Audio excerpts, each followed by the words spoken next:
नमस्कार, विदर्भ की बात वीकेबी न्यूज के प्राइम टाइम में आपका स्वागत है। अब रुक करते हैं आज के हेडलाइंस पर।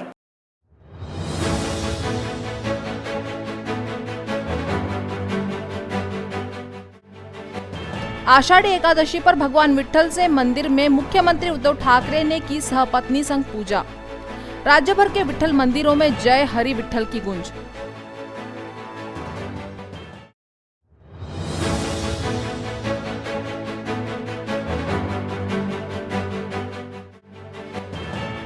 नागपुर के वर्धा रोड पर मिला अज्ञात महिला का संदिग्ध अवस्था में शव। महिला के साथ अत्याचार होने की संभावनाएं।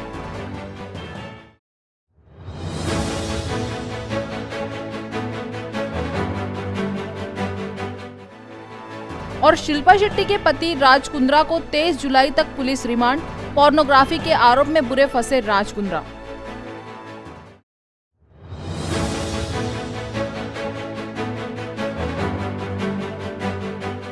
और अब खबरें विस्तार से।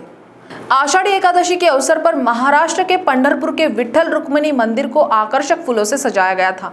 गौरतलब है कि आषाढ़ी एकादशी के अवसर पर लाखों की तादाद में विट्ठल भक्त पंढरपुर वारी के दौरान पहुंचते हैं, जहां इस वर्ष कोरोना के कारण यहां आने पर प्रशासन ने पाबंदी लगाई है और कम वारकरियों के बीच में यहां साधु संतों की पादुकाएं पहुंची।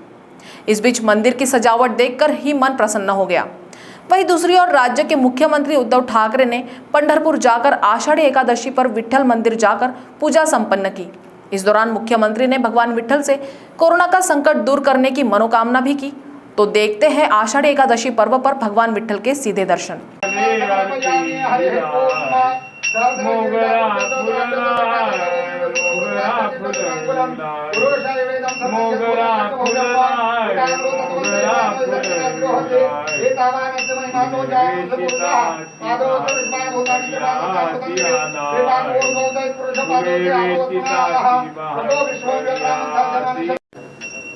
माझ्या कानाचे तुम्ही नाव भरी घ्याव, कानाचे तुम्ही नाव भरी घ्याव।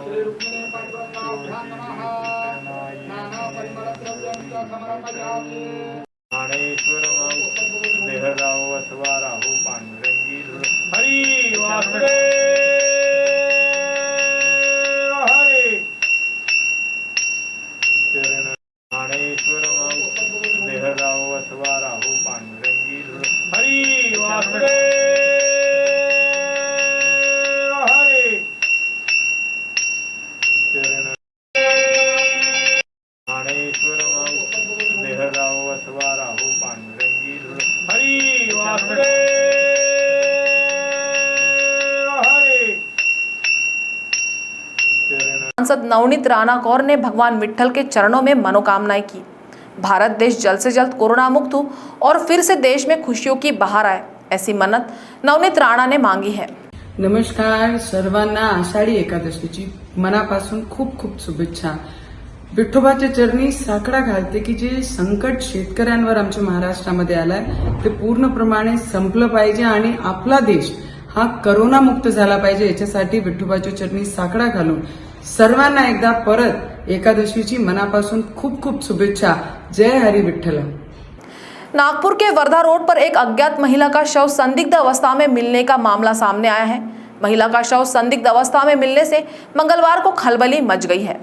नागपुर के वर्धा मार्ग पर मंगलवार को एक महिला का संदिग्ध अवस्था में मेट्रो पुल के नीचे शव मिला। शव अस्त व्यस्त अवस्था में पड़ा था, जिससे खलबली मच गई। होटल रेडिसन से छत्रपति चौक के बीच हुई इस घटना का पूरी तरह से पता तो नहीं चल पाया, लेकिन महिला के साथ अत्याचार कर आरोपी ने महिला को मौत के घाट उतारे जाने का अनुमान लगाया जा रहा है। फिलहाल मृतक महिला की पहचान नहीं हो पाई है, जबकि पुलिस की छानबीन शुरू है।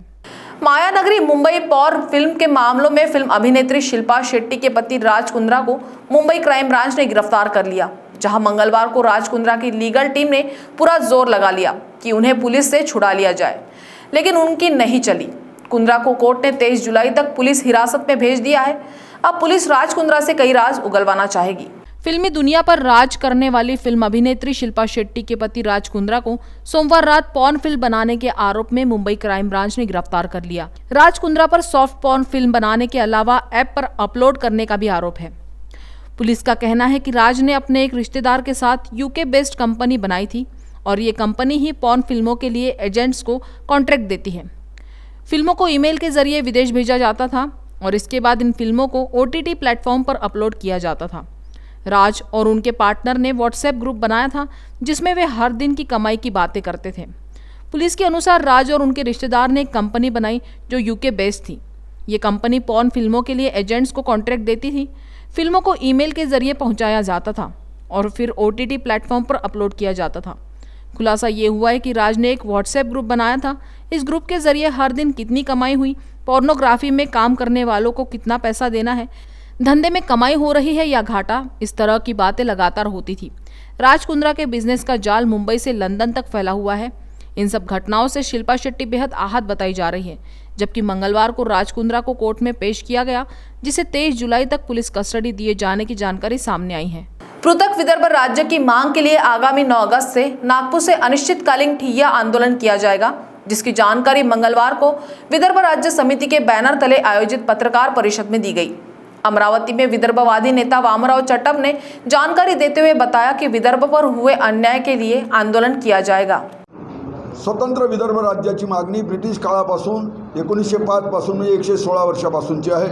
विदर्भ राज्य आंदोलन समिती गेल्या 9 वर्षापासून वेगळ्या विदर्भाच्या मागणीसाठी काम करते आणि त्यांनी निर्णय केला आहे की विदर्भाचं राज्य मिळवल्याशिवाय मरायचं नाही सगळ्या नेत्यांनी, आणि म्हणून वेगवेगळी आंदोलनं आम्ही आतापर्यंत केली। देशाच्या स्वातंत्र्याच्या लढाईत झालेली सगळी आंदोलनं केली आणि 9 ऑगस्टला आम्ही ज्या भाजपच्या राष्ट्रीय अध्यक्षांनी गडकरी साहेबांना आम्हाला लेखी दिलं होतं, फडणवीस आणि यांनी राज्याचे मुनगंटीवार आणि राज्याचे प्रमुख म्हणून पक्षाचे प्रमुख म्हणून जागर केला आणि त्यांचं केंद्रात सरकार आल्यावर ते देत नाही।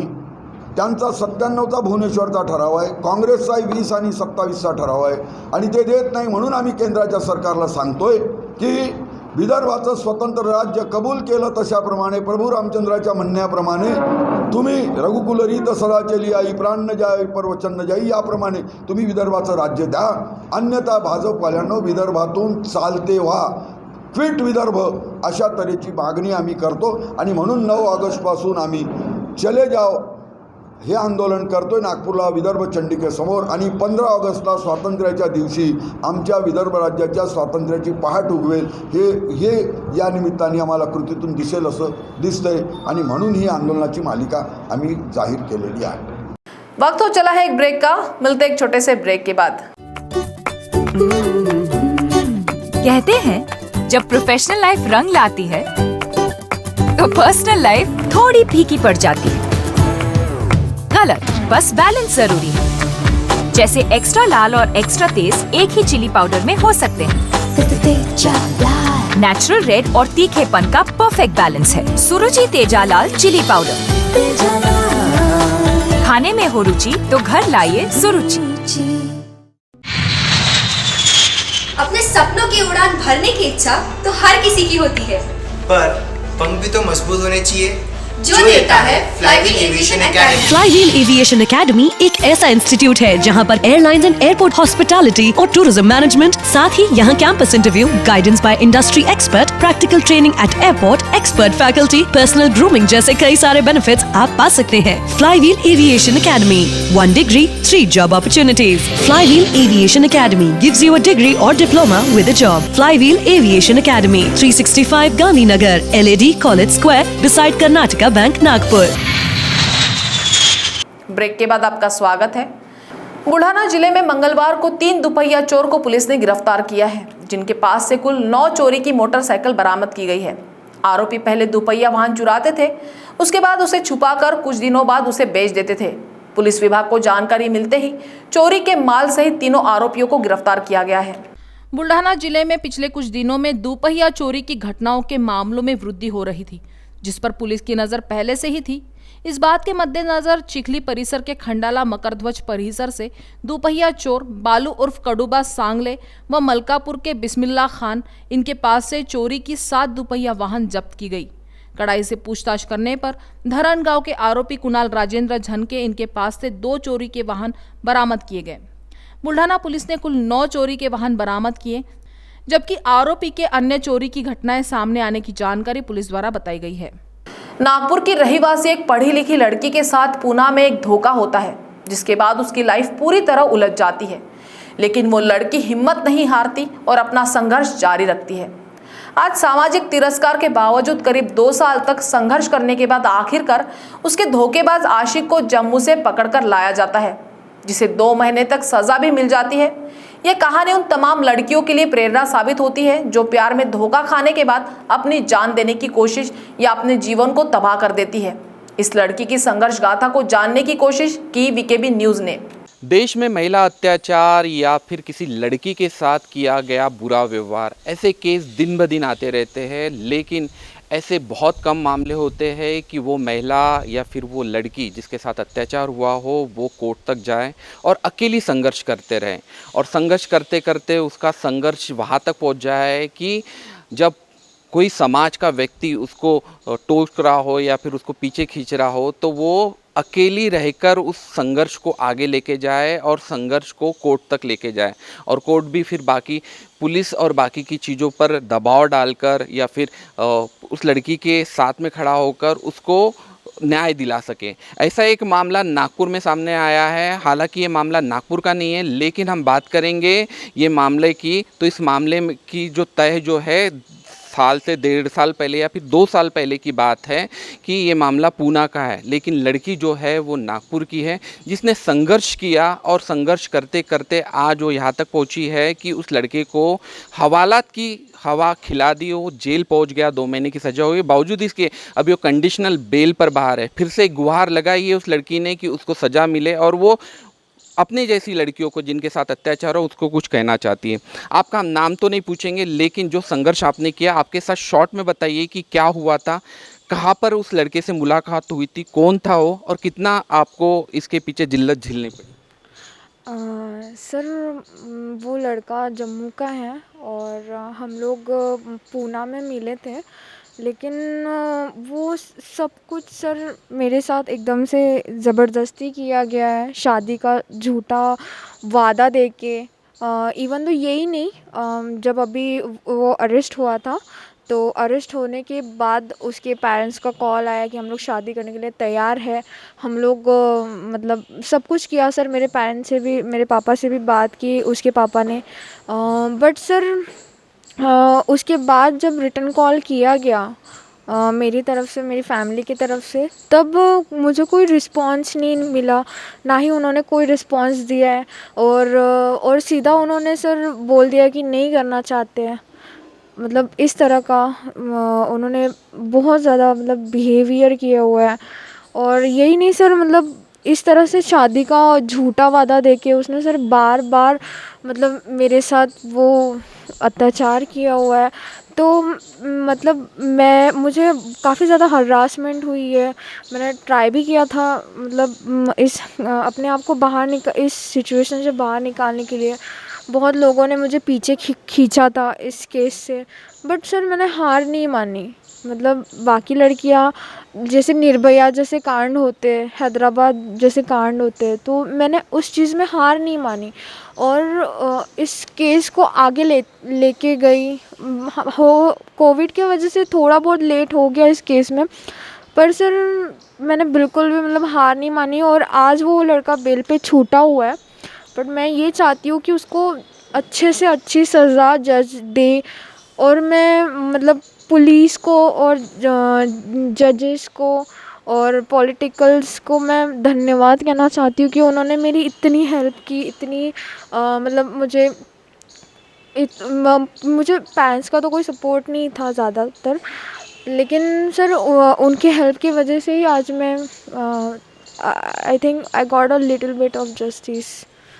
क्या चाहती है अब जम्मू पुलिस से, किस तरह की मदद चाहती है? सर मैं चाहती हूँ कि जिस तरह से महाराष्ट्र पुलिस ने मुझे हेल्प की हुई है और मतलब मुझे सपोर्ट किया हुआ है, तो मैं चाहती हूँ कि जम्मू कश्मीर की पुलिस भी मुझे हेल्प करे और सपोर्ट करे मुझे इस केस में। जिस तरह से वो बेल से बाहर अभी निकला हुआ है, तो मतलब जिस तरह से मेरे साथ आज हुआ है, तो मैं नहीं चाहती कि जम्मू की लड़कियों के साथ उस तरह का बर्ताव हो या फिर उस तरह का कोई घटना घटी। तो इसलिए मैं चाहती हूँ कि प्लीज़ जम्मू पुलिस मुझे हेल्प करे, सपोर्ट करे और साथ दे मेरा। क्या हुआ था? कितने साल की आपकी दोस्ती थी, आपका प्यार था, आप कितना ट्रस्ट करते थे उन सारी चीज़ों पर? और पूना में अगर बात की जाएगी तो लड़के ने आपसे क्या-क्या वादे किए थे? उसका नाम भी अगर आप बताएँगे तो भी चलेगा। क्या-क्या वादे किए थे और उसके बाद में जो धोखा जो उसने किया तो आप कितनी तरह कैसे टूट गए थे? सर पहले मैं बताना चाहूँगी उसका नाम शहज़ाद रमज़ान वानी है और वो कटरा वैष्णो देवी में रहता है, चिंतामणि मंदिर के पास में। और सर मतलब लाइक जब भी मैं बोलती थी शादी के लिए, उसके घर पे गई हूँ मैं शादी के लिए बात करने के लिए। उसके पापा रमज़ान वानी जी, मैंने उनको भी बताया सर इन सारी चीज़ों को, वो नहीं माने। तो मैं उनके सर मम्मी को बताया, मम्मी भी सर मुझे बहुत ज़्यादा बुरा बोलने लगी, लाइक बहुत ज़्यादा गंदा सर। हाँ, कटरा में। तो यही नहीं सर, उसके भाई ने भी मतलब मुझे मारा, उसकी बहनों ने भी मुझे जान से मार डालने की धमकियाँ दी कि फिर सर वो उसके बाद में उसके ताया जी है, तो मैं उसके ताया जी के पास गई। तो जब उन्होंने बताया सब कुछ, सिचुएशन को हैंडल करने की कोशिश की, तो सर उनके साथ भी मतलब उन लोगों ने बुरा बर्ताव किया। मतलब सर बहुत हरासमेंट की है सर उन्होंने मुझे, उन लोगों ने बहुत ज़्यादा।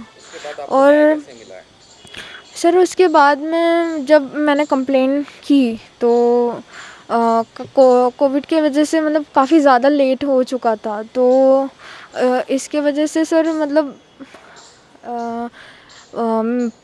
पुलिस मतलब कमिश्नर के पास गई मैं। पुलिस कमिश्नर के पास जाके सर मैंने उनको रिक्वेस्ट की। फिर उन्होंने भी मतलब थोड़ा सा लेट किया सर, कोविड की वजह से वो भी नहीं बोल रहे थे। लेकिन उसके बाद में सर मैं होम मिनिस्टर के पास गई। मैं अनिल देशमुख होम मिनिस्टर थे, उन्होंने हेल्प की मेरी। उसके बाद सर मैं नीलिमा गोरे मैम के पास गई।